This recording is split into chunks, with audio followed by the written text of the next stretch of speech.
Okay, I'm kind of an idiot. I don't remember where I left off, so I might backtrack or I might miss the piece. Okay, so I'm in the bathtub with the IV and antibiotics on my hand, and I don't know if you can still see the boo-boo right there, and my vein is still swollen, so mean. But, so I have the IV, I'm in the tub, and okay, my plan was to always get in the tub, but I specifically packed a bikini top so my breast wouldn't be all out and I just wouldn't be so naked. But of course, when you're in that much pain, I couldn't possibly say to my mom or my boyfriend or the midwife, can you please go in my suitcase and put my bikini top on? Yeah, that just wasn't happening. It was the furthest thing from my mind. So I'm butt naked in this bathtub, TMI, and I'm lying there. Some contractions I was able to hum through like or they were laughing at me because I was going ha, ha, ha, ha, ha, and I was making soundtracks in the tub.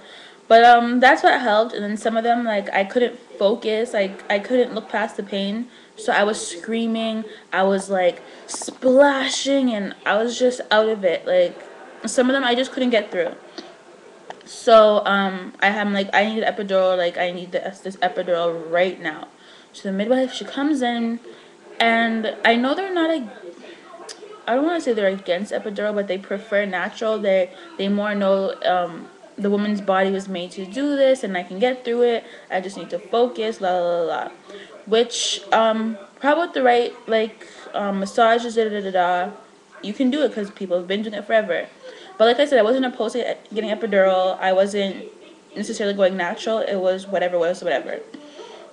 So she comes in and she goes, I'm gonna check you first, and then from that we can see if you can get the epidural, but just know that it can slow you down and blah blah blah. So she checks me and I'm 7 to 8 centimeters, and this is probably, I've been in the tub maybe an hour or two, not really sure. So I'm like, okay, you know what, I can do this. I'm already 7 to 8 centimeters, I can do this. So she goes, okay, you can do this, blah blah blah. So my mom is still pouring water on my stomach at this point. The midwife turns on the jets, and I'm just trying to zone. I'm trying to sing with the music. I'm trying to talk to my boyfriend, talk to my mom. At this point, we're all tired. I'm exhausted. I should have kept my ass quiet. I finished my sleep and played with my nipples in the afternoon. But I was just so anxious. So my boyfriend's tired. My mom's tired. She's like falling asleep pouring the water. I'm getting frustrated because I feel like, yeah, we're all tired, but I'm in pain. You guys need to, like, wake up. You guys are my support people. I need this water on my back. So, this happens, blah, blah, blah, blah. I'm in the tub for a bit longer, and like I'm not able to concentrate anymore. The tub's not working. I watched a few people give birth on YouTube and seen, like, heard a couple labor and delivery stories, and I was trying to remember certain things they said they did to help. And at this point, the tennis balls, my boyfriend left them in the car, and I didn't really want him to leave, so yeah, I stayed in the car. So now I'm on all fours in the tub, and it was just excruciating. Like, how I pictured contractions, like, it was terrible. Like, this pain was like in the front, like where your pubic hair grows, like in that area. That's where it was hurting for me. I don't know about everyone else, but that's where the pain was for me. It was like right there. No position I was in made comfortable. The all fours, I tried it kind of like not necessarily like on my knees, kind of more my legs were separated, kind of in a squat, but on all fours, and I was like hunched over the side of the tub like that. I tried to focus on things like if I see a droplet on the tile, I would just stare at it, stuff like that. But then I just couldn't be in the tub anymore. So I got out the tub and I tried to lie down because I'm so exhausted at this point. Like, I'm so tired. I just want to lay down. Even if I can close my eyes between contractions. Like I said, my contractions have been 2 to 3 minutes the whole time. Even when I was in the hospital the first time and I wasn't feeling them, they've been 2 to 3 minutes consistently. So I'm not really getting a break. So I get into the the bed now, and I don't seem to have a problem with being naked. Like, when you're in pain, it's just, it's so ridiculous. So my mom's trying to put clothes on me, and I'm just looking at her like, there's no point. Like, I'm in too much pain. Shame, like, I have no shame right now. I know the midwives have seen plenty of bodies. Like, I really don't care. My boyfriend, obviously, he's seen me because I'm in this position, and like, so she put some socks on me, like the one with the grip at the bottom, whatever, and I tried to lie down. The pain was ridiculous. Like, lying down was not an option. So now I'm getting frustrated because I'm so tired. I can't lie down. I'm in pain. Like, it was just too much. Maybe that's why it was so bad, because I was so tired and I couldn't find a comfortable position. So now I'm thinking back. I'm like, maybe I have back labor. Maybe she's... Did I think she was turned the wrong way? I can't remember, but all I was thinking was I have back labor. So the only position I was comfortable was for me to... Okay, a bed is like you know how a bed is a bed is a rectangle, and the only way I can find like comfort is to like have my butt here and my two legs are dangling off the bed. So I'm sitting up, and that's what it is. My mom is sitting on the bed with me, and she's rubbing my back, and she's getting tired, so she comes to my front and she's rubbing my belly, and my boyfriend comes to my back and he's rubbing my back, and the midwife showed him a technique where she squeezes your hips kind of in, and that kind of relieves the pressure. So that's what he's doing for me, and oh my god, it felt so much better. Like, obviously you still feel the pain, but it wasn't as sharp. So he's squeezing my hips and he's getting tired, and I'm just like, why are you... I'm getting snappy now. Why are you stopping? Why are you stopping? Oh my god, oh my god. He's like, I have carpal tunnel, my hands are hurting. And I just don't care. Like, I'm getting so mad. So I'm like, whatever, just go. So my mom comes, and she's sitting behind me now, and she's doing a series, whatever I tell her to do. When the contraction spikes, she has to squeeze my hips.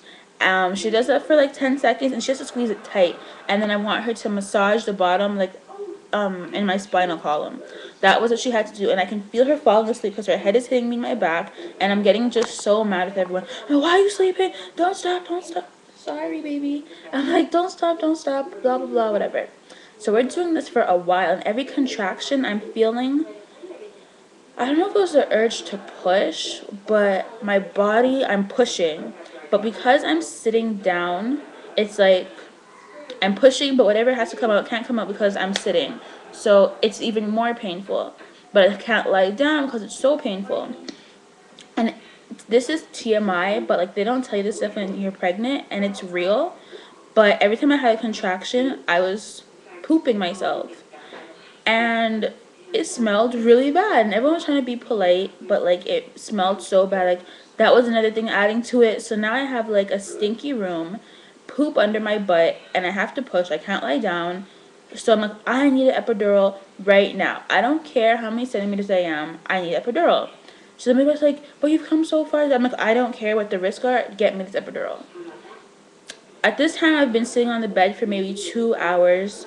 I've been humming, raindrops keep falling on my head. I've done everything that I feel like I could do. I was just too tired. So she finally checks me, and she goes, you're basically 10 centimeters, but you have like a lip of cervix, or you have some cervix left. She's like, on your next contraction, see if you can push through it, and we're going to have this baby. I'm going to say that it's about... It was still morning, maybe between 8:30 a.m. and 11:30 a.m. I don't even remember. It was something between there. So she checks me. She's like, yeah. She's like, okay. She's like, your baby is posterior. She's facing upwards. At that point, was it? Yeah. She's like, your baby's facing upwards, which is why you're in so much pain, and she's not coming down. Because now I'm 10 centimeters with a little piece of lip. I'm 100% effaced. I have to rewind. I came out I went out in the water, and she checked me around 7 to 8 centimeters. My water was still intact, and she was like, if I break it, it will speed things up for you. But I also know that when they break your water, it's also super painful, and I was already in so much pain. So I was like, no, I'll just let it happen. Can't she just be born in her bed? Blah, blah, blah. She's like, yeah, that's true, but who knows how long you'll be stuck at this point, blah, blah, blah. My boyfriend's like, just do it. We can get her out right away, whatever. So when I came and sat on the bed now, and all this is happening, I'm like, and when I said I want the epidural, I'm like, can I get the epidural before you break my bag? And she goes, let me check you first. So then she checked me and she said, let's try and push this contraction, da da da. So she breaks my water, and the baby had a bowel movement inside of me. So the water was like brown or greenish or something. So now that's another concern that she's pooped in me. So the next contraction comes, and you kind of, well, I have to lie back a bit to be able to push her out. But remember, I said I can't lie down, it's too painful. So that wasn't an option. It was so painful. So she goes, okay, if you want epidural, you can get one. So she calls the anesthesiologist. She comes in. She's like, okay, how far is this patient? She's like, she's 10 centimeters. And then anesthesiologist is like, kind of like, what the hell? She's like, yeah, the baby's posterior, so it's taking longer for it to come down, blah, blah. But midwife's like, I just want you to know that this might slow things down, blah, blah, blah. At this point, I'm like, you know what? I don't care if it adds on another 5 hours. At least I'll be able to sleep and rest and relax and get my energy to be able to push this baby out. And so she goes, okay. And anesthesiologist is like, you can't move during this, da, da, da. At this point, I'm not having a contraction. I just want her to shut up, sorry, and do this epidural while I'm not having a contraction, because they told you don't move, and I don't want her to do it while I'm having a contraction because, yeah, it hurts, and I don't want to jump and make myself crippled. So she's like, you have to hunch over, and thank God they let my mom and my boyfriend stay in the room, because I know some places everyone has to get out. So my boyfriend's standing in front of me, my mom's sitting on like the recline, there's like this bench bed, because she's exhausted, she just took a cat nap, and they had to put on the hat, the mask. And my boyfriend's like, just breathe, don't move, don't move. So they do the epidural. And honestly, the most painful part of the epidural is the first needle that numbs you because it burns. It's painful, but the burning's bearable. And when you're in that much pain, it's bearable. The epidural, like, you're going to feel pressure. So now I'm like, I'm scared. I'm like, oh my God, what's this going to feel like? I honestly swear on my life, I did not feel the actual epidural, the catheter. My mom and my boyfriend said this needle was huge. How if I had seen the procedure, I would have never got it done. It was so terrible. I did not feel. I just felt the burning. So now I have it. It's in my back. I'm all taped up. I'm still sitting up at this point, and I'm like, it's not working. It's not working. Oh my God. And let me just mention in brackets, I was a pedestrian. And I got hit by a car, and I also have a tattoo on my lower back. So I was told, I had met with an anesthesiologist early in my pregnancy to make sure that I'd be able to get an epidural because of my car accident and because of the tattoo. They said the only risk is that I may not feel it on my full body or at all. So when I'm not feeling it right away, I'm like, oh my God, it's not gonna work. It's not gonna work.